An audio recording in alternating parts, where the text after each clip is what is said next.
Good afternoon, नमस्कार, सत श्री अकाल, आदाब। कैसे हैं आप लोग? हाँ, आप तो बढ़िया ही होंगे। अभी तो हालत मेरी खराब हो रही है, राइट? नर्वस तो मैं हूं यहां पे। पर एनी हाउ, जो इससे पहले जो सेशन था जहां पे वो मैंने एक प्रोडक्ट टेस्टिमनी सुनी और उन्होंने बड़े अच्छे बेहतरीन अंदाज में अपनी प्रोडक्ट टेस्टिमनी को पेश किया, जहां पे उन्होंने बहुत अच्छे अच्छे पुराने रेट्रो गाने भी गाए और माहौल खुशनुमा बना दिया। तो थैंक्स टू दैट गाय कि उसकी वजह से मेरी नर्वसनेस सारी खत्म होगी। प्लीज दोस्तों, इस आज जो आपके सामने 10, 15, 20 मिनट में आपसे बात करूंगा, उसको मैंने 3 सेक्शंस में डिवाइड किया। चलेगा? राइट। मैं ये पहले आपको इसलिए बता रहा हूं कि बीच के किसी सेक्शन में आप उठ के बाहर ना जाओ, अदरवाइज बहुत कुछ मिस करोगे। यस और नो? एक और प्रॉमिस चाहिए होगा, जहां पे भी अच्छी चीज लगे, कुछ अच्छा लगे आपको, तो प्लीज क्लैपिंग करने से पीछे मत हटिएगा। अगर आप क्लैपिंग करने से पीछे नहीं हटोगे तो मैं भी 100% आपको देने से पीछे नहीं हटाऊंगा। ये मेरा आपसे वायदा है। चाहते हो आप लोग? मजा नहीं आ रहा? Yes, thank you so much. पहला सेक्शन में आपको मैं अपनी जर्नी बताऊंगा, इंट्रोडक्शन दूंगा। सेकंड सेक्शन जो होगा, उसमें जो आजकल जिन 3-4 फार्मूलाज हैं, 3-4 ऐसे मैंने कुछ चीजें बनाई हैं जिस पे मैं अपनी टीम को काम करवा रहा हूं, वो आपसे रूबरू करवाऊंगा। और थर्ड सेक्शन में 2-3 ऐसी हैबिट्स हैं जो मैंने बहुत सारी बुक से पढ़ी हैं, बहुत सारे वीडियोस देख के लोगों से सीखी हैं कि सक्सेसफुल लोगों में वो कैसी हैबिट्स होती हैं जिसके कारण उनमें डिफरेंशिएशन आ जाता है कि वो लगातार सक्सेस होते होते होते होते सक्सेसफुल होते जाते हैं और जिंदगी में ऊंची से ऊंचे मुकाम हासिल करते हैं। आप जानना चाहोगे? तो स्टार्ट करते हैं अपनी इंट्रोडक्शन से। दोस्तों, मेरा नाम है Sanjeev Kapoor, belongs to Himachal Pradesh, which is a beautiful state in this India, right? And I belongs to that particular state. मैं चाहूंगा इस स्टेट के लिए भी एक बहुत जोरदार क्लैपिंग हो। I am very proud that I am part of that particular state, and I am very proud that I am part of India and forever living product India. दोस्तों, मैं वहां से एक छोटे से गांव से बिलोंग करता हूं। बहुत ही छोटा सा गांव है जहां पे आज भी अगर आप मेरे साथ जाओगे तो वहां पे इनकम जो है वो 5-6 हजार रुपए अगर लोग कमा लेते हैं तो उनको लगता है कि उनकी रोजी रोटी बहुत सही जा रही है। अब हिमाचल की एक खासियत है कि वहां पे गरीब से गरीब इंसान के पास भी 4 से 5 कमरों का घर है, कोई बेघर नहीं है। ये खासियत है उस स्टेट की, राइट? लेकिन इनकम की बात करेंगे, पोटेंशियल की बात करेंगे तो 4-5 हजार में लोग सेटिस्फाई हो जाते हैं। और thanks to my parents, please मेरे पेरेंट्स के लिए बहुत जोरदार क्लैपिंग होनी चाहिए। उस छोटे से गांव में जहां पे छोटी सोच थी, छोटे सपने थे, वहां पे मेरे पिताजी के सपने थोड़े से डिफरेंट थे। वो आर्मी में थे, और आर्मी में थे तो डिसिप्लिन भी थे, और वही डिसिप्लिन कहीं ना कहीं उन्होंने हमारे अंदर भी लाने की कोशिश की। लेकिन उनके साथ साथ उन्होंने देखा था कि शायद ये गांव वो जिंदगी नहीं दे पाएगा आपको जो एक्चुअल में जिंदगी चाहिए। तो उन्होंने मुझे एक अच्छे स्कूल में शिक्षा दी। वो स्कूल है सेंट्रल स्कूल या केंद्रीय विद्यालय जिसे कहते हैं। तो वहां से मेरी जो है एजुकेशन शुरू हुई। जब वो एजुकेशन शुरू हुई तो वहां पे मेरे वो सपने जो थे ना, उनका निर्माण होना शुरू हुआ। कैसे? जब मैं स्कूल में जाता था तो होता क्या था कि कर्नल, जनरल और इन कैप्टन्स, इनके जो आर्मी में काफी अच्छे रैंक्स के जो ऑफिसर्स होते थे, इन ब्रिगेडियर्स होते थे, उनके बेटे आते थे, उनके बच्चे आते थे, और वो आते थे जोंगाज में, जीप्स में, जिप्सीज में, और हम आते थे एक सरकारी बस में। तो जब हम वहां से उतरते थे और वो लोग उसमें आते थे तो एक डिफरेंस क्रिएट हो रहा था, जो डिफरेंस शायद किसी इंसान के अंदर इंफीरियरिटी कॉम्प्लेक्स लेके आएगा, लेकिन मेरे अंदर वो डिफरेंस जो था मेरी अपनी ड्रीम्स और एक्सपेक्टेशन के बीच का गैप क्रिएट कर रहा था, जो जनरली सब लोगों में होता है। उनकी ड्रेसिंग देखता था तो बहुत ही नीट एंड क्लीन ड्रेसिंग होती थी उनकी, बहुत सही ढंग से इस्त्री किए हुए कपड़े होते थे, और हमारी ड्रेसिंग जैसे एक गांव वाले की ड्रेसिंग होती है वैसी होती थी। लेकिन दोस्तों, वहां पे मुझे समझ आया कि कुछ ना कुछ सोचना आपको बड़ा चाहिए। अगर वो लोग कर सकते हैं, वो लोग पहुंच सकते हैं, तो हम भी पहुंच सकते हैं। वहां से कहीं ना कहीं मेरे ड्रीम्स की शुरुआत हुई। जब वहां से मैं बाहर निकला तो उसके बाद ग्रेजुएशन, पोस्ट ग्रेजुएशन मैंने की अपनी। मैंने बीकॉम की, उसके बाद मैंने एमकॉम की, और उसके करने के दौरान जो मैंने अलग अलग जगह ट्राई किया, जैसे कि सारे लोग करते, मेरे पिताजी ने मुझे वही सिखाया था कि पढ़ लिख के एक नौकरी करनी है, तो मैं भी उसी तलाश में निकल पड़ा। आर्मी में जाने का एक पैशन था और 2 बार कमीशन भी क्वालिफाई किया, लेकिन इलाहाबाद मेरा सर्विस सिलेक्शन बोर्ड होता था, दोनों बार मैं वहां से रिजेक्ट होकर वापस आ गया। तो मुझे ऐसा लगा कि शायद ये मेरे लिए नहीं है, कुछ और देखते हैं। तो मैंने क्या किया कि मैं दिल्ली आ गया। अब दिल्ली में अपने एक फ्रेंड के साथ आया था, ये बात है 9/11/2001। आई थिंक सारे इस डेट को कभी भी जिंदगी में भुला नहीं पाएंगे। यस और नो? यस और नो? देखो, मैंने आपको एक चीज कही थी, मेरे साथ रहोगे तो बहुत कुछ देने वाला हूं, मैं कोशिश करूंगा, और अगर नहीं रहोगे तो शायद वो चीजें मेरे अंदर से नहीं निकल पाएंगी। जब मैं यस या नो कहूंगा, प्लीज पार्टिसिपेट करना आप लोग, शायद आपको बहुत कुछ यहां से मिलेगा। तो जब 9/11/2001 में क्या हुआ था दोस्तों? यस, वो मेरा पहला दिन था। तो मैं उस दिन जब मैंने सुबह आंख खोली तो देखा, आज तक में वो न्यूज चल रही थी कि वो ट्विन टावर्स वहां से उड़ गए थे। तो वो मेरा पहला दिन था, बड़ा ही ड्रामेटिक डे था। एनी हाउ 3-4 महीने मैंने मेहनत की, इधर उधर जॉब्स ढूंढी, और वो जॉब ढूंढने के बाद मेरी पहली जॉब जो थी वो लगी थी मेरी एज अ कैशियर एक 5 स्टार होटल में। और वो 5 स्टार होटल था जंतर मंतर के ऑपोजिट, अगर आप देखोगे दिल्ली में कैनॉट प्लेस में एक द पार्क करके 5 स्टार होटल है। यस और नो? देखा आप लोगों ने? उसमें एज ए कैशियर 3000 की नौकरी से मैंने शुरुआत किया। दोस्तों, सपने बहुत बड़े थे, इसलिए वहां पे ज्यादा दिन टिक नहीं पाया। 8 से 10 महीने वहां जॉब करने के बाद फिर से मुझे यही रियलाइज हुआ कि मैंने इस चीज के लिए घर नहीं छोड़ा है, और वहां से मैंने डिसाइड किया कि आई विल डू MBA, क्योंकि मुझे लगता था कि MBA करने के बाद एक परफेक्ट लॉन्च मिल जाएगा मेरे करियर का। तो मैंने एक एग्जाम दिया, क्वालिफाई किया और MBA की। और MBA करने के बाद मैंने फिर बहुत सारी डिफरेंट कंपनीज, जो कि इंडिया में बहुत ही रिनाउंड कंपनीज हैं, like I started my career with Dabur के बाद मैं हच, जो वोडाफोन आज की डेट में है, वहां पे काम किया। उसके बाद मैंने एयरटेल में काम किया, और my last venture was with Tata sky. आप लोगों ने सुना है टाटा स्काई? टाटा स्काई में I was area sales head for J&K and half Punjab. तो I was heading these 1.5 state. और अगर मैं सैलरी की बात करूं, इनकम की बात करूं, तो उस वक्त मेरा 13-14 लाख का पैकेज था। अगर मैं टोटल की बात करूंगा, मैं लाख रुपए घर पे आ रहे थे। और जब लाख रुपए घर पे आ रहे हो, तो नॉर्मली इंडिया की बात करें तो इंसान कहता है कि अब यार बहुत बढ़िया चल रहा है, अपना सब कुछ फर्स्ट क्लास चल रहा है। यस और नो? दोस्तों, वहां पे भी वो जो मेरा गैप था ना, ड्रीम्स और जो मेरे एक्सपेक्टेशंस, उनका जो गैप था, जो अचीवमेंट और मेरी एक्सपेक्टेशन का गैप था, वो गैप कहीं ना कहीं मुझे खा रहा था। और उसके साथ एक चीज जो मुझे खा रही थी वो ये थी, because being a very emotional person, मैं अपनी फैमिली से बहुत ज्यादा अटैच हूं, चाहे वो मेरे पेरेंट्स हों, चाहे मेरी वाइफ हैं। वाइफ से याद आया कि she is the one who inspired me to get into this business. So please उनके लिए जोरदार क्लैपिंग। अगर शायद वो मुझे इंस्पायर नहीं करती तो मैं इस बिजनेस में या आप लोगों के सामने आज यहां पे ना खड़ा होता। एनीहाउ, मेरे को वो जो गैप दिख रहा था वो ये दिख रहा था कि बीइंग ए इमोशनल गाय, मुझे लग रहा था कि मैं अपनी फैमिली को बहुत कम वक्त दे रहा हूं। और ये मेरे ख्याल से 99% लोग जो जॉब कर रहे हैं, स्पेशली प्राइवेट सेक्टर में, उनके साथ होता है। यस और नो? प्राइवेट सेक्टर में जो जॉब कर रहे हैं लोग, कौन कौन यहां पे बैठे हैं? बहुत सारे बैठे हैं। तो ये लोग तो स्पेशली मेरे साथ रिलेट करेंगे आज, राइट? हुआ क्या कि वो जो मेरा गैप था, वो मुझे दिख रहा था कि मैं फैमिली को टाइम नहीं दे पा रहा हूं। तो उसकी तलाश में मैंने एक दिमाग में आया कि चलो लेट्स डू बिजनेस, क्योंकि एक जॉब वाला जो होता है वो यही सोचता है कि चलो कुछ ना कुछ पैसे लगा के बिजनेस कर लिया जाए। जब मैं बिजनेस को एनालाइज कर रहा था ब्लैक एंड व्हाइट पेपर में, मैंने कुछ दोस्तों के साथ कुछ प्लान भी बना लिए थे कि इतने पैसे इन्वेस्ट करके ऐसे जॉब छोड़ेंगे और आ जाएंगे। तो जब मैंने वहां से ROI निकाली, मींस रिटर्न ऑफ इन्वेस्टमेंट जब मैंने निकाली, तो मैं देख रहा था कि मैं शायद अगर कुछ भी लगाऊंगा, मान 10 लाख लगाऊंगा तो 1-2% बचेगा, 20 लाख लगाऊंगा तो भी उतना ही बचेगा। तो मतलब कि इन्वेस्टमेंट अगर मैं देख रहा था, अगर 50 लाख मेरे पास मिनिमम होते तो मैं एक रिस्पेक्टेबल इनकम जो है कमा सकता था, क्योंकि वो इनकम मैं ऑलरेडी ले रहा था। यस और नो? तो वो क्या प्लान भी कैंसिल हुए। तो फॉर्चुनेटली मेरी जिंदगी में उस वक्त फॉरएवर आई, और ये था आपका सितंबर 2011 की मैं बात कर रहा हूं। मेरे फ्रेंड, मेरे दोस्त, मेरे मेंटोर, मेरे ब्रदर, जो मेरे साथ किसी एक कंपनी में कुलीग थे, उनका नाम है मिस्टर संदीप कंबोज। प्लीज उनके लिए जोरदार क्लैपिंग चाहूंगा मैं, जोरदार क्लैपिंग। जब वो मेरी जिंदगी में आए, उन्होंने मुझे इंट्रोड्यूस किया इन प्रोडक्ट्स के साथ, और उन्होंने ये कहा कि मैं जॉब छोड़ रहा हूं, आई हैव डिसाइडेड कि मैं मूव ऑन करूंगा।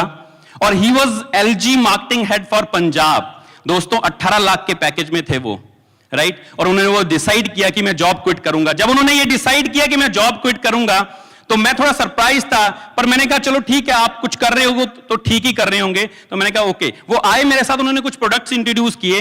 जब उन्होंने प्रोडक्ट्स इंट्रोड्यूस किए और बिजनेस के बारे में बताना शुरू किया तो मेरे दिमाग में भी वही क्वेश्चन जो आम हर इंसान के दिमाग में आते हैं, क्वेश्चंस वही आना शुरू हो गए कि ये वैसी वैसी कुछ कंपनी होगी जो जनरली आप लोग सोचते हो, यस और नो? राइट। तो मैंने भी वैसे सोचना शुरू किया, बट वो मेरे फ्रेंड थे, मैंने उनसे प्रोडक्ट्स लिए। जब मैं प्रोडक्ट्स लिए मुझे अच्छे लगे और मैं रेगुलर बेसिस पे प्रोडक्ट्स को यूज करने लगा, लेकिन मैंने कभी भी उनके इनविटेशन पे कोई ट्रेनिंग या मीटिंग अटेंड नहीं की, क्योंकि मैं अपनी जॉब में बहुत ज्यादा मशरूफ था। ये सारा जो सिलसिला था ऑलमोस्ट 1-1.25 साल तक चला, 1.25 साल के आसपास चला। और जब बात आई नवंबर 2012 की और दिवाली का सीजन खत्म हुआ और मैं थोड़ा सा फ्री हुआ, तो तब तक हो ये चुका था कि बीच में जब संदीप कंबोज सर मेरे साथ थोड़ा सा फॉलो अप करते थे तो मुझे दिखता था कि वो he is growing day on day, month on month he is growing. और जब मैं उनसे बात करता था तो बहुत रिलैक्स लगते थे, बहुत फैमिली के साथ एंजॉय करते थे। तो एक क्लिक होने लगा जो कि मेरी एक्सपेक्टेशंस और मेरी अचीवमेंट्स के बीच के गैप थे, जो मेरे गैप्स थे, वो मुझे दिखने लगे कि यहां से फुलफिल हो सकते हैं। पैसा भी आने लग पड़ा, पैसे के साथ साथ फैमिली के साथ एंजॉय भी वो करते थे। तो वो चीजें मुझे क्लिक करने लगी। मैंने उनको बोला कि आप एक बार प्लीज आओ मेरे साथ। मैं अमृतसर में था, वहां पोस्टेड था, तो मैंने कहा कि आप आओ मेरे पास, बैठो और मुझे समझाओ। राइट? उन्होंने कहा कि ये संडे आ रहा है तो एक काम करो, आप यहां पे आ जाओ, आपको छुट्टी भी होगी और हम बात कर लेते हैं। मैं मोहाली गया वहां पे और उनके साथ 2-3 घंटे बैठा। जब दोस्तों उनके साथ 2-3 घंटे में बैठा, उन्होंने मुझे सारा प्लान दिया और 2 पेज में उन्होंने सारा मेरा रोड मैप बनाया कि this is how this business has to be done. Right? और वो जो गाइडलाइंस और वो 2 पेज हैं दोस्तों, मैंने आज भी संभाल के रखे हैं, वो आज भी मेरे गाइड हैं, वो 2 पेज। वो इतना क्रिस्टल क्लियर था वो सारी चीजें कि मुझे क्लैरिटी होगी कि ये वो चीज है, ये ऐसा कुछ है जहां पे अगर मैं अपने एफर्ट्स पुट करूंगा तो रिजल्ट्स तो मुझे कहीं ना कहीं आ ही रहे हैं, लेकिन अगर यहां पे मैं एफर्ट्स पुट करूंगा तो रिजल्ट्स जल्दी आएंगे और रिजल्ट्स डबल आएंगे। ये क्लैरिटी मुझे उसी वक्त वहां बैठे हो गई थी। जब ये क्लैरिटी होगी तो मैंने 3 महीने के लिए ट्रेनिंग्स अटेंड करना शुरू की। अमृतसर से 250 किलोमीटर मैं मोहाली आता था। Every Sunday I used to come, और सैटरडे और कोई भी वेकेशन होती थी, छुट्टी होती थी, मैं इसमें आता था। मैंने एक बार इन चीजों को साइड में रखा कि मुझे कहीं पे जाना है, बर्थडे अटेंड करना है, कोई मैरिज अटेंड करनी है, उसको एक बार साइड में रखा और उसके बाद ये अटेंड किया। जब ये 3 महीने में ये अटेंड कर रहा था तो 2-3 बार मैंने संदीप सर को बोला, सर मैं रिजाइन डालना चाहता हूं, मैं इसको फुल टाइम करना चाहता हूं। उन्होंने हर बार मुझे मना कर देना। उन्होंने कहना नहीं, अभी और समझ लो, इसको और एक्सप्लोर कर लो, और बिल्डअप कर लो, उसके बाद आप रिजाइन डाल देना। मैं फिर परेशान, मैं फिर वापस जाता था। तो हुआ क्या, फरवरी की बात है और मैंने उनको पूछा नहीं, मैं मोहाली उनको कहा मैं आ रहा हूं। मैं आया तो मोहाली, लेकिन मैं अपने कंपनी के ऑफिस में गया और मैं वहां पे रेजिग्नेशन देने के बाद 2 घंटे स्पेंड करने के बाद सर के पास चला गया और उनको मैंने कहा कि मैंने रिजाइन डाल दिया है, मैं आपके पास आ चुका हूं, now just tell me what to do, how to do. Right? और ये वो जो डे, यस प्लीज, क्लैपिंग का मेरा और आपका कॉन्ट्रैक्ट है, याद रखना। राइट? जोरदार क्लैपिंग होनी चाहिए। राइट? अच्छी लगी आपको बात? पर क्लैपिंग उतनी अच्छी नहीं थी जितनी आपको बात अच्छी लगी थी। अंडरस्टैंड करो, ये जो मोमेंट होता है ना जब आप डिसाइड करते हो, ये इतना बड़ा मोमेंट होता है, because it can change, it can make or even it can destroy your career. Yes और नो? राइट? लेकिन जब आप फॉरएवर में आते हो, उसको अंडरस्टैंड करते हो, आप एक ही चीज जानते हो कि अगर मैंने डिसाइड कर लिया यहां पे तो it will only make and shape your career. यहां पे आपका करियर बनेगा भी और जो कर रहे थे उससे बेहतर बनेगा। यस और नो? यस। मैं वहां पे पहुंचा और उन्होंने मुझे कुछ गाइडलाइंस दी। एंड जब बात करता हूं कि मेरी जर्नी स्टार्ट हुई तो एक शख्स हैं जिनका नाम मैं लेना चाहूंगा यहां पे, और आप सारे लोग जानते हो इंडिया में बहुत बड़ी बड़ी अचीवमेंट की हैं, वो हैं मिस्टर मनदीप कंबोज। मैं चाहूंगा उनके लिए भी जोरदार क्लैपिंग हो यहां पे। उन्होंने भी मुझे गाइड करना शुरू किया कि इस तरह से आपने बिजनेस को डेवलप, उनकी ट्रेनिंग्स ली, उनकी कोचिंग ली और संदीप सर के साथ मैंने बिजनेस को बिल्डअप करना शुरू किया। दोस्तों पहले 4 महीने मेरे साथ कोई नहीं चला, फर्स्ट 4 मंथ कोई नहीं आया। सीसी होते थे, मैं सुपरवाइजर भी बन गया पहले 2 महीने में, कुछ चेक भी आने शुरू हो गए 10-12 हजार के, लेकिन चलता कोई नहीं था ट्रेनिंग लेने के लिए। इसका रीजन सबसे बड़ा था कि लोग जो थे 250 किलोमीटर सफर नहीं करना चाहते थे, क्योंकि उनके पास एक सैटरडे संडे होता था। और मेरा जितना भी कॉन्टेक्ट लिस्ट थी वो सारे के सारे कौन थे?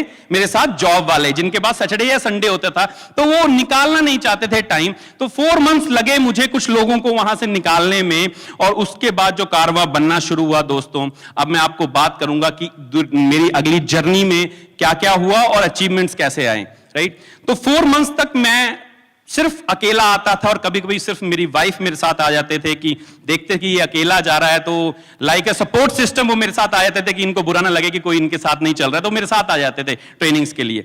और कभी कभी ऐसा भी होता था कि लोग मेरे से स्टॉक मंगवा लेते थे, क्योंकि जो मेरे कस्टमर्स थे कि ये ले आना वो ले आना, तो मैं क्या करता था, वो 2-2 3-3 बैग हो जाते थे।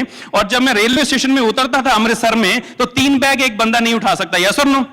तो मैं क्या करता था कि एक बैग वहां पे रख दिया और 2 बैग उठा के आगे प्लेटफॉर्म के एंड तक रखता था, फिर पीछे मुड़ के देखता था, फिर दूसरा बैग उठाता था, फिर लास्ट तक जाता था। इस तरह से मैं बाहर निकलता। That was the time when some time कभी कभी मुझे ये हुआ कि संजीव तूने कुछ गलत डिसीजन तो नहीं ले लिया। You were area sales manager for a reputed company having the having a good pay, और तुम ये क्या काम कर रहे हो यार, डब्बे ढो रहे हो। लेकिन उसी मोमेंट में मुझे एक चीज रियलाइज होती थी कि यही वो स्टोरी बनेगी, सक्सेस स्टोरी, जो कि मैं सुनाऊंगा लोगों को, राइट। और उस चीज ने मेरा हौसला जो है हमेशा आगे बढ़ाया। मैं चलता गया दोस्तों। 3-4 लोगों ने चौथे महीने के एंड में मेरे साथ, मेरी कन्विक्शन, मेरा कॉन्फिडेंस और ये सारा कुछ देख के वो लोग मेरे साथ चलना शुरू हुए। दोस्तों, शुरू में आपके पास अचीवमेंट्स नहीं होगी, सिर्फ कॉन्फिडेंस होगा। बाद में अचीवमेंट्स आएंगी। यस और नो? यस, मेरे को लगता है लोगों को अच्छा लगा। Please please please please. शुरू में आपका कॉन्फिडेंस आपको कुछ चीजें दिलाएगा, बाद में आपकी अचीवमेंट बहुत कुछ चीजें दिखाएंगी। तो शुरू में जो कॉन्फिडेंस है, उसका बेस जो मैंने आपको बताया वो बेस था ट्रेनिंग्स, राइट, जो मैंने आपको पहले बताया। ये रेगुलर चलती रही मेरी ट्रेनिंग्स। तो दोस्तों, हुआ क्या कि 10 महीने के अंदर, विद इन 10 मंथ्स, वैसे तो मैंने अपना मैनेजर लेवल अचीव किया 8.5 महीने में, लेकिन जो मैं एक टारगेट लेके चला था इस बिजनेस में कि मैं ₹1,00,000 की सैलरी छोड़ के आया हूं, तो एटलीस्ट ₹1,00,000 पे मुझे पहुंचना है। That was a clear cut target जो मैंने लिखा था कि 1 ईयर में मैं पहुंचूंगा। और दोस्तों, 10 मंथ्स में मैं 1.5 लाख क्रॉस कर गया। 10 मंथ्स में पर मंथ इनकम मेरी 1.5 लाख को क्रॉस कर गई। और जब 1 साल कंप्लीट हुआ, 2014 की मैं बात कर रहा हूं, 13 से 14, मार्च 19 तारीख को मैंने शुरू किया था 2013 में।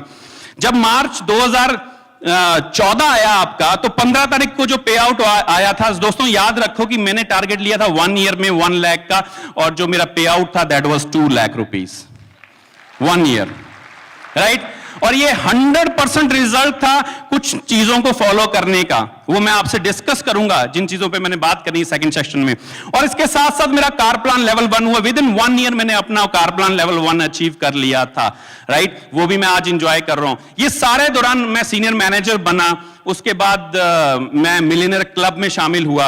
और जब सेकंड ईयर अचीवमेंट शुरू हुई, सारा कुछ शुरू हुआ, तो उसके बाद ईगल मैनेजर रिट्रीट, ये सारी चीजें क्वालिफाई हुए।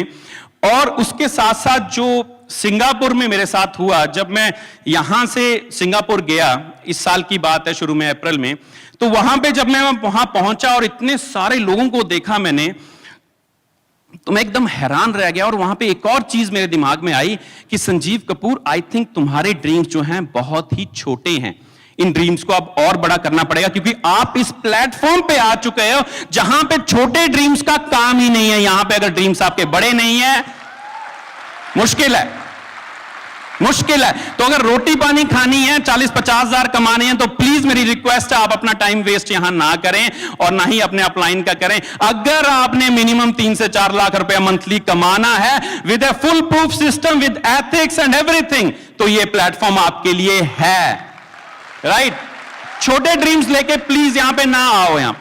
तो जब मैं वहां पहुंचा और वहां पे देखा मैंने 18-20 हजार लोग पूरी दुनिया से आए हुए हैं, तो वहां पे मैंने एक टारगेट बनाया और वो मैं अनाउंस भी करना चाहता हूं। My target is that I will do 7500 cc and would be a part of GLT team. Yes, that's my target. अच्छा नहीं लगा टारगेट? क्या छोटा टारगेट है क्या? कुछ बड़ा करूं क्या? ओके, सॉरी, मैं भूल जाता हूं थोड़ा सा। मेरा टारगेट ये है कि ग्लोबल लीडरशिप टीम जो है उसको ज्वाइन करूं, क्योंकि वो ग्लोबल लीडरशिप टीम एक ऐसी टीम है जो दुनिया भर में कंपनी की मैनेजमेंट को हेल्प करती है पॉलिसीज बनाने में, उनको सजेस्ट करती है, बिजनेस को ग्रो करती है। तो I want to be part of that elite group, that's my target. उसके लिए 7500 सीसी करना पड़ते हैं, इसलिए वो मेरा टारगेट है। 7500 सीसी मैं करूंगा और वहां पे पहुंचूंगा, राइट। सो वहां पे मेरे टारगेट्स बहुत बड़े हो गए, और thanks to Amarjeet sir, thanks to this wonderful system of Forever Living Products India, thanks to Mr. Rex Mohan, and thanks to this Forever Living Products International, कि वहां पे इतने लोगों के सामने स्टेज पे मुझे 4,57,000 का पहला चेयरमैन बोनस दिया गया। Thank you so much. जब 2015 की जर्नी शुरू हुई जनवरी को, तो एक मैगजीन मेरे घर पे आई, और उस मैगजीन को जब मैंने खोल के देखा, अब ये चीजें मैंने प्लान नहीं की थी, मैं बिजनेस अपना एथिकली प्रॉपरली कर रहा था, सिस्टम जैसे मुझे बताए जा रहे थे, मिस्टर संदीप कंबोज ने जो जो बताया मैं वैसे करता गया। तो जब मैं वो मैगजीन खोल के देखी, तो जैसा कि आपको सर ने बताया कि मैं इंडिया में नॉन मैनेजर कैटेगरी में नंबर 2 रैंक पे था, नंबर 2 रैंक। ये प्लानिंग नहीं की थी मैंने, पर ये हो गया। जब आप ढंग से बिजनेस को करते हो, शिद्दत से करते हो, सही सिस्टम को फॉलो करते हो, तो आपके साथ ये सारी अचीवमेंट्स होना शुरू हो जाती हैं। तो ये तो थी मेरी जर्नी, और इस जर्नी में अब अगर मैं बात करूं तो आज मुझे 2.5 साल हो चुके हैं, और मेरी जो एवरेज इनकम है वो 2-2.5 लाख रुपए पर मंथ रहती है। कैसी इनकम है?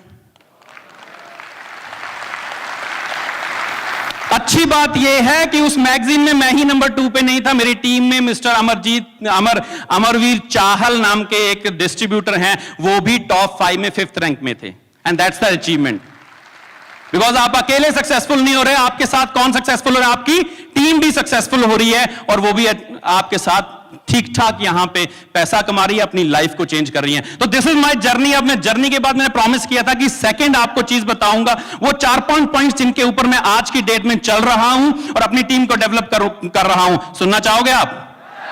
सुनना चाहोगे? राइट। तो पहली चीज आती है आपकी क्लैरिटी। मैं किसी भी इंसान को जब अपने बिजनेस में लेके आता हूं, तो मैं उसे ये नहीं सोच के लाता हूं कि भैया वो आ रहा है तो फटाफट उसका फॉर्म साइन कराओ और उसको 1 बोतल या 2 बोतल दे के भेज दो। नो, मैं उसको एक ही चीज कहता हूं कि आप 100% पहले अपनी क्लैरिटी करो कि आपने बिजनेस में क्यों आना है, आप इस बिजनेस से क्या ले सकते हो, और कंपैरिजन करो ब्लैक एंड व्हाइट में कि जो कर रहे हो क्या आपको अपने ड्रीम्स पे लेके जा रहा है। अगर नहीं है तो यहां पे अपना टाइम इन्वेस्ट करो। अगर आपको अभी तक वो चीज की क्लैरिटी नहीं है कि ये बिजनेस आपको कहां लेके जा सकता है, तो प्लीज यहां पे सिर्फ मुझे ऑब्लाइज करने के लिए आने की जरूरत नहीं है, राइट। क्योंकि ऐसे अगर आप करोगे तो होगा क्या, ना आप 100% दे पाओगे, और कहीं ना कहीं मैं भी उस चीज को 100% जस्टिफाई नहीं करूंगा, और इस प्रोसेस में आपका और मेरा कीमती टाइम बर्बाद होगा। यस और नो? तो 100% क्लैरिटी पे काम करना है कि आपने ये बिजनेस क्यों करना है, ये क्या ले सकता है, क्या दे सकता है, और ये क्लैरिटी करने के लिए आपने अपने अपलाइन के साथ बैठना है। उसके साथ साथ आपने जो चीजें करनी है वो ये करनी है कि आपने सारी की सारी ट्रेनिंग्स को ढंग से अटेंड करना है, किसी को ऑब्लाइज करने के लिए नहीं, बल्कि अपनी जिंदगी को चेंज करने के लिए, right. Once that clarity is done, जब ये क्लैरिटी हो जाती है तो सेकेंड पॉइंट आता है आपका प्रायोरिटी। अब प्रॉब्लम क्या होती है कि हम देखते हैं, हम लोग कहते हैं कि मेरे साथ ये नहीं चल रहा, प्रोडक्ट महंगे हैं, ये सब नहीं हो रहा, वो नहीं हो रहा। ये सारी चीजें इसलिए हैं कि पहले पॉइंट पे उसने काम ही नहीं किया, जिसका नाम है क्लैरिटी। यस और नो? जब आपकी क्लैरिटी 100% होगी, प्रायोरिटी अपने आप सेट हो जाएगी, उसके लिए आपको कुछ करना नहीं पड़ेगा। यस और नो? राइट। अब मैं प्रायोरिटी पे एक एग्जांपल आपके साथ शेयर करता हूं दोस्तों। एक बार क्या हुआ, एक क्लास लगी हुई थी और उसमें एक प्रोफेसर आए। जब प्रोफेसर आए तो उनके हाथ में एक जार था, और एक साथ में एक बैग था जिसमें कुछ सारी चीजें रखी हुई थी। तो उसने आते ही एक क्वेश्चन, सारे स्टूडेंट सरप्राइज थे कि आज सर ने कुछ नहीं बोला, सीधा आके वो टेबल के ऊपर एक जार रख दिया, और जार को उन्होंने ये पूछा स्टूडेंट से कि जार ये भरा हुआ है या खाली है। तो अब बट ऑफ कोर्स सारों ने कहा कि ये जार खाली है, राइट। अब उसके बाद क्या किया उस प्रोफेसर ने कि अपनी जेब से गोल्फ की बॉल्स निकाली और वो उसमें डाल दी। तो जितनी भी 5, 7, 8 गोल्फ की बॉल्स जो थी उसमें चली गई, और वहां पे जब चली गई तो उसने फिर एक क्वेश्चन थ्रो किया अपने स्टूडेंट्स पे, क्या ये खाली हैं या भरी हुई हैं। तो आंसर आया कि ये भरा हुआ है जार, राइट। तो उसके बाद क्या किया उस प्रोफेसर ने, स्टोन के पेबल्स, छोटे छोटे जो टुकड़े होते हैं स्टोन्स के या पत्थर के, उनको निकाला और उनको भी डालना शुरू किया। तो उन जो छोटे छोटे स्टोन के जो पेबल्स थे, जो टुकड़े थे, उन्होंने वो जगह लेना शुरू कर दिया जो बॉल्स के बीच में थी, यस और नो, और वो भी आना शुरू हो गए। फिर उसने क्वेश्चन थ्रो किया कि ये खाली है या भरा हुआ है, तो आंसर फिर से आया कि ये भरा हुआ है अब तो एटलीस्ट। उसके बाद उसने बैग में फिर हाथ डाला, हाथ डाल के उसने क्या किया कि रेत निकाली, सैंड जिसको बोलते हैं, वो निकाल के उसमें डालना शुरू किया, तो सैंड ने भी अपनी जगह लेना शुरू करी, यस और नो, वो भी उसके अंदर आना शुरू किया। उसने फिर क्वेश्चन किया क्या ये भरा हुआ है या खाली है, तो फिर उसके बाद स्टूडेंट्स हंसे, सरप्राइज हुए और फाइनली उन्होंने कहा नहीं ये भरा हुआ है। अब उसके बाद उसने क्या किया कि जार से एक, अपने बैग से एक और मग्गा निकाला जिसको कह सकते हैं, और उसमें क्या था, हॉट चॉकलेट मिल्क था, और वो भी उसमें पोर करना शुरू कर दिया। अब वो हॉट चॉकलेट मिल्क ने भी अपनी जगह उस जार में लेना शुरू कर दी। देन ही सेड, और ये चीज ध्यान से सुनना, अपने मोबाइल फोन्स को वाइब्रेट या साइलेंट मोड पे कर लो, बीच में नहीं बजना चाहिए, because this is the biggest learning, it's not for ever only, for your life also. उसने कहा ये जार जो है ये पूरा आप देख रहे हो, this is your life, right, और इसमें जो गोल्फ की बॉल्स थी, that is your family, that is your friends, and that is your health. Number one priority in your life should be your family. पहले नंबर पे आपकी family होनी चाहिए, आपकी हेल्थ होनी चाहिए और आपके फ्रेंड्स होने चाहिए, टॉप प्रायोरिटी नंबर 1। उसके बाद उसने कहा जो ये स्टोन के पेबल्स थे, जो स्टोन के छोटे छोटे टुकड़े थे, ये क्या थे, ये आपका है करियर, आपकी जॉब, आपकी कार और आपका मकान। ये नंबर 2 प्रायोरिटी पे हमेशा आता है, राइट, तो उनको भी जगह उसमें मिल जाएगी। नंबर 3 प्रायोरिटी पे जब उसने कहा कि जो सैंड डाली थी ये क्या चीज है, तो उसने कहा ये वो सारी फालतू की चीजें हैं जिस पे हम सबसे ज्यादा टाइम वेस्ट करते हैं, regarding politics, regarding religion, regarding this and that, ये अच्छा है ये बुरा है, बैठ के या टीवी देखते हैं, ये सारी चीजें, ये जितनी भी उल्टी सीधी चीजें जिनसे आपकी जिंदगी में कोई वैल्यू एडिशन नहीं होता, ये वो सैंड है। अब जो बात है वो ये है, जो प्रोफेसर ने जो लास्ट में बात की थी वो सुनने वाली है। कहते लेकिन होता उल्टा है, हम सबसे पहले जार में वो सैंड भर देते हैं। सबसे ज्यादा टाइम हम किस चीज में लगाते हैं, फालतू की चीजों में। केजरीवाल ने ये कर दिया, मुलायम सिंह यादव ने ये कर दिया, फलाने ने ये कर दिया, इन चीजों में या रिलीजियस चीजों में हम घुसे हुए हैं, उल्टी सीधी चीज, सब कुछ नेगेटिविटी में हम घुसे हुए हैं, उन चीजों में सबसे ज्यादा अपना टाइम वेस्ट कर रहे हैं। और जब सैंड आपकी जार के अंदर जाएगी तो क्या फैमिली के लिए टाइम मिलेगा, क्या वो गोल्फ की बॉल अंदर जाएंगी, right. This is what is happening with us currently. हमारी जिंदगी ऑक्यूपाई है फालतू की चीजों में, फैमिली के लिए टाइम ही नहीं है यार। क्लैपिंग,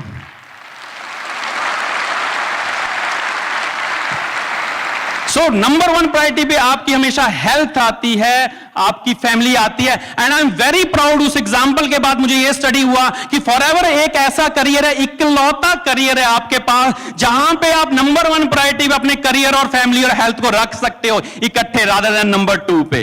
यस और no? This is the only career available in this planet at least, right? तो ये आपकी होगी प्रायोरिटी सेट। जब प्रायोरिटी सेट हो जाएगी तो कभी भी आप एक्सक्यूजेस नहीं दोगे। एक्सक्यूजेस वो लोग देते हैं जिनकी प्रायोरिटी सेट नहीं होती है। वो लोग मीटिंग में टाइम पे नहीं पहुंचते हैं, वो सेमिनार में नहीं पहुंचते हैं, वो आपको एक्सक्यूजेस देते हैं कि मैं नहीं आ सकता, क्योंकि उनके लिए प्रायोरिटीज कुछ और है। यस और नो? सो आपकी क्लैरिटी के साथ जब आपकी प्रायोरिटी सेट हो जाएगी तो आपके एक्शंस आएंगे नंबर 3 पे। यस और नो? आएंगे कि नहीं आएंगे? बिकॉज प्रायोरिटी सेट हो चुकी है, जिंदगी में क्या करना है, कैसे करना, फॉरएवर में कैसे टाइम लगाना, किस तरह से ट्रेनिंग लेनी है, मीटिंग्स लेनी है, लेवल्स अचीव करने, टारगेट सेट हो गए तो आपके एक्शंस भी उसके साथ अलाइन हो जाएंगे। यस और नो? राइट। जब आपके एक्शंस वहां पे आएंगे तो एक्शन के साथ जो चीज की जरूरत पड़ी है चौथे नंबर पे, जो जनरली हम लोग भूल जाते हैं, दैट इज करेक्शन, राइट। क्योंकि एक्शंस के साथ अगर करेक्शंस करोगे तो आपके एक्शंस बेटर डायरेक्शन में जाएंगे। अब करेक्शन करने के लिए आपके फॉरएवर का सिस्टम है और आपके अपलाइंस आपके साथ बैठे हैं, आपके साथ चल रहे हैं, उनको हमेशा आप जिंदगी में साथ रखो और इस चीज पे चलते जाओ। जब आपके एक्शंस करेक्शंस के साथ होंगे तो रिजल्ट्स जो होंगे आपके वो बहुत ही शानदार होंगे, and that is number 5, right. Action के साथ करेक्शन हुए तो आपके रिजल्ट्स, जब आपके पास रिजल्ट्स आना शुरू हो गए तो वो घूम के आपके ड्रीम के पास पहुंचेंगे। जब ड्रीम के पास पहुंचेंगे तो dream is not the end of your journey, because that's a part of your success journey, because success itself is a journey. Success खुद में एक जर्नी है। तो एक ड्रीम पे रुको मत, आपका फिर साइकिल शुरू हो जाएगा, आप फिर वहीं पे पहुंच जाओगे। कहां पे? नंबर 1 क्लैरिटी, दूसरे ड्रीम की क्लैरिटी, उसकी प्रायोरिटी, उसके बाद एक्शंस, फिर करेक्शन, फिर रिजल्ट्स, और ये साइकिल जब चलता रहेगा आपका तो जिंदगी में आपको कभी भी कहीं पे रुकने की जरूरत नहीं पड़ेगी। सक्सेस आपके साथ चलती रहेगी, ड्रीम्स आपके पूरे होते रहेंगे। This is the cycle. जब मैं सक्सेसफुल लोगों को स्टडी करने लगा, बुक्स को पढ़ने लगा, वीडियोस देखने लगा, तो 3 बड़ी छोटी सी हैबिट्स हैं, बेसिक हैबिट्स हैं जो मैंने स्टडी की और आज आपसे शेयर करूंगा। सुनना चाहोगे आप? नंबर 1 हैबिट जो है, जो जब भी जो सक्सेसफुल लोग होते हैं, बड़े ऊंचे ओहदे पे पहुंचे होते हैं, फॉरएवर में बहुत अच्छा बिजनेस कर रहे हैं, डेवलप कर रहे हैं। सुनील गुप्ता जी यहां पे बैठे हैं, इनको देख देख के, इनके वीडियोस देख देख के इतना इंस्पायर होता हूं कि किस तरह से ये बहुत ही एक पोलाइट वे में इतना बड़ा बिजनेस डेवलप कर रहे हैं। तो जो मैंने पहली हैबिट जो इन सब लोगों से पिकअप की वो आपसे शेयर करूंगा, वो है कि आपका फर्स्ट इंप्रेशन। याद रखना कि कोई भी इंसान आपके साथ बिजनेस करेगा या नहीं करेगा, वो आप उससे जब मिलते हो तो पहले 60 मिनट में डिसाइड कर लेता है कि उस 60 सेकंड्स में डिसाइड कर लेता है कि उसने आपके साथ बिजनेस करना है कि नहीं करना। उसके बाद की पूरी मीटिंग उस डिसीजन को यस या नो में कन्वर्ट करने में लग जाती है, और वो बंदा कर भी लेता है इस चीज को प्रूव कि उसका डिसीजन जो पहले 60 सेकंड्स का था वो सही था, right. First 60 seconds are very important. Problem ये है कि इन फर्स्ट 60 सेकंड में करना क्या है, इंप्रेशन कैसे सही करना है अपना। तो जो मुझे वहां से पता लगा कि एक्चुअल में आपको करना कुछ भी नहीं है। प्रॉब्लम यही आती है कि बहुत कुछ करने की कोशिश करते हैं लोगों को इंप्रेस करने के चक्कर में। यस और नो? आपको करना कुछ नहीं है। You need to be very very natural, बिल्कुल जैसे हो वैसे ही रहना है, ओरिजिनल रहना है। क्योंकि आप फेक करोगे, आप अगर झूठ का पर्दा लोगे तो शायद आपको सक्सेस नहीं मिलेगी, आपका इंप्रेशन जो है वो गड़बड़ जाएगा। उसका बताता हूं क्यों, रीजन क्या है। बिकॉज जब आप कोई चीज करने की कोशिश करते हो, आपकी पर्सनैलिटी जो है, आपकी बॉडी लैंग्वेज आपका साथ नहीं देती। यस और नो? आपकी बॉडी लैंग्वेज किसी और डायरेक्शन में जा रही है, टोन ऑफ वॉइस किसी और डायरेक्शन में जा रही है आपकी, और आपके सिग्नल्स, आपका ओवरऑल इंप्रेशन किसी और डायरेक्शन में है। बात आप कुछ और करना चाह रहे हो। यस और नो? राइट। तो आपने नेचुरल रहना। यस, उसमें आपने चीजों का जो ध्यान रखना है वो ये है कि आपका ड्रेसअप अच्छा होना चाहिए और आपका नॉलेज सही होना चाहिए। जब भी आप किसी के पास प्रेजेंटेशन के लिए जाओ, you should be well prepared, but लेकिन आपने कोई चीज फेक नहीं करनी। अब आप मेरे को एक जवाब दो, आप कैसे लोगों के साथ काम करना चाहोगे? जो कमिटेड हैं, जो हमेशा ऑनेस्ट हैं, जो आप बिल्कुल सच्चे सुच्चे इंसान हैं, ऐसे लोगों के साथ काम करना चाहोगे, या ऐसे लोगों के साथ कि जो कि फेक हैं और सिर्फ दिखाते हैं? किसके साथ काम करना चाहोगे? जो फर्स्ट वाला मैंने आपको ऑप्शन दिया उसी में ना। तो अगर आप चाहते हो कि आप ऐसे लोगों के साथ काम करो तो प्लीज सबसे पहले अपने आप वैसे बन जाओ। अपने आप आपके साथ वैसे लोग आना शुरू हो जाएंगे। You should be honest, you should be discipline, you should be very very well mannered and you should be disciplined. आप हर जगह टाइम पे पहुंचो। तो ये एक पहला मैंने देखा सक्सेसफुल लोगों की, जब मैंने हिस्ट्री पढ़ी, जब उनको देखा, उनको सुना वीडियोस में, तो पता लगा कि ये पहली ट्रेट है जो उनका फर्स्ट इंप्रेशन है वो नेचुरल होता है लेकिन बहुत ही सॉलिड होता है। तो उसके बाद मैं चला आगे तो देखा तो सेकेंड चीज क्या है उसमें। तो सेकेंड चीज जो मैंने देखी कि दे ऑलवेज हेल्प अदर्स। वो कभी भी, आप देखना बड़े बड़े लोग जितने भी हैं, चाहे धीरूभाई अंबानी देखो, चाहे आप लक्ष्मी मित्तल देखो, आप जिस मर्जी को, चाहे आप सुनील गुप्ता जी को देखो, चाहे आप मिस्टर अमरजीत उबी सर को देखो, ये हमेशा दूसरों की हेल्प करते रहते हैं, हमेशा, राइट। ये कभी भी सेल्फिश नहीं होते। इनको पता है कि आप अगर दूसरों की हेल्प करेंगे तो वो भी नए नए तरीके ढूंढेंगे आपकी हेल्प करने में, और जब वो भी आपके नए नए तरीके ढूंढेंगे आपकी हेल्प करने में तो अल्टीमेटली आपका बिजनेस बहुत बड़ा ग्रो हो जाएगा। आपको पता भी नहीं चलेगा इस चीज का। तो ऑलवेज हेल्प अदर्स, ताकि वो इन रिटर्न आपको हेल्प करें। ये आपको करने की जरूरत नहीं। अगेन, अगर आप हेल्प करोगे सेल्फलेसली तो लोग भी आपकी हेल्प करेंगे, सपोर्ट करेंगे, और ऐसी एक सपोर्टिव टीम आपकी तैयार हो जाएगी कि आप सुनील गुप्ता सर की तरह सारी की सारी अचीवमेंट्स और टॉप ऑफ इंडिया हमेशा रहोगे। दिस इज अब इसका एक एग्जांपल देता हूं। आपने गूगल सुना है? नहीं सुना क्या? अब गूगल की अगर पॉलिसी अंडरस्टैंड करोगे, उस कंपनी की पॉलिसी में जाओगे, आपको पता लगेगा कि वहां पे क्लियर कट लिखा है कि आपका कस्टमर क्या चाहता है, ये उस चीज पे फोकस करते हैं। गूगल हमेशा फोकस करती है मेरे क्लाइंट को, मेरे कस्टमर को क्या एक्सपेक्टेशंस हैं, उस पे फोकस करती है, और रेस्ट बाकी चीजें खुद ब खुद हो जाती हैं। आप गूगल को देखो तो गूगल का सर्च इंजन फ्री है, यस और नो? गूगल मैप फ्री है, यस और नो? गूगल अर्थ फ्री है, यस और नो? प्लीज मेरे साथ पार्टिसिपेट करो, यस और नो? यूट्यूब फ्री है, यस और no? But even then Google जो है वर्ल्ड की रिचेस्ट कंपनीज में आती है। समझ नहीं आया क्या? Getting my point? सेल्फलेसली आप सपोर्ट करो, लोगों को हेल्प करो, वो इंटर्न आपको हेल्प करेंगे। And the third and most important thing जो मैंने अंडरस्टैंड की उन सारे लोगों की, जब मैंने उनको स्टडी किया, तो वो सबसे इंपॉर्टेंट पार्ट जो था वो ये था कि वो लोग, उनके पास एक एटीट्यूड ऑफ ग्रेटिट्यूड था। वो हमेशा थैंकफुल थे लोगों के, उन लोगों के जिन्होंने उनको सपोर्ट किया, उन लोगों के जो उनके पेरेंट्स हैं, उन लोगों के जिन्होंने उनको सपोर्ट नहीं भी किया लेकिन इनडायरेक्टली कहीं ना कहीं उनके साथ एसोसिएटेड हैं। वो हमेशा उन लोगों के थैंकफुल हैं जिन्होंने कहीं ना कहीं उनको किसी न किसी मोड़ पे कहीं ना कहीं कोई ना कोई सपोर्ट किया है। अब आज आपने करना क्या है? आज आपने यह करना है, जस्ट रिमाइंड करो अपने आप में, एक बार सोचो।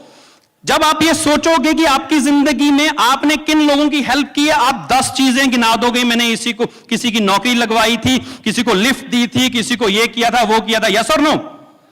आज एक बार आप रिमाइंड करो कि मेरी जो जिंदगी आज मैं जहां पहुंचा हूं, वहां पे किन किन लोगों ने मुझे सपोर्ट किया है। जस्ट उनको एक बार रिकॉल करो। और रिकॉल करना नहीं है सिर्फ, हम लोग करते ऐसा ही हैं कि कई बार हम उनको थैंकफुल भी होते हैं, उन लोगों के लिए थैंक्स करते हैं, लेकिन हम अकेले में करते हैं और जिसको थैंक्स कर रहे हैं उसको तो पता भी नहीं है कि मुझे कोई थैंक्स कर रहा है, यस और नो?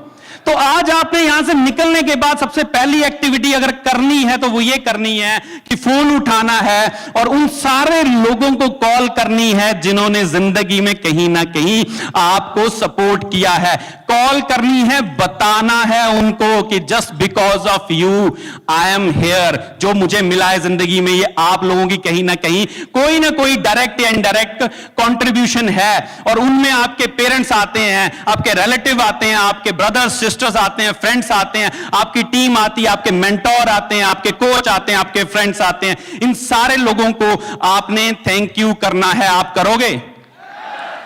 ये 3 आदतें मैंने देखी, तो ये तीनों आदतें जो हैं, अगर आप लोग सिंसियरली अपने अंदर डाल लोगे, अगर सिंसियरली ये सारी आदतें अगर अपने अंदर डाल लोगे, तो गारंटेड है सक्सेस के पीछे आपको नहीं, बल्कि सक्सेस आपके पीछे पीछे दौड़ेगी। Yes, this will happen, right? और मैं इस मंच का फायदा उठाते हुए सबसे पहले थैंक्स करना चाहूंगा ऑफ कोर्स इस बहुत खूबसूरत बिजनेस अपॉर्चुनिटी और सिस्टम को, और इसके साथ साथ मैं चाहूंगा एक बार फिर से उस शख्स के लिए बहुत जोरदार क्लैपिंग हो जिस शख्स ने मुझे ये अपॉर्चुनिटी दी, मिस्टर संदीप कंबोज। मिस्टर मनदीप कंबोज, मेरी सारी टीम, मेरे पेरेंट्स और मेरी वाइफ जो आज यहां पे मेरे साथ नहीं है, but she is always there with me and I never forget to thank her because of her I am here. So thank you so much. All the best. Take care, guys.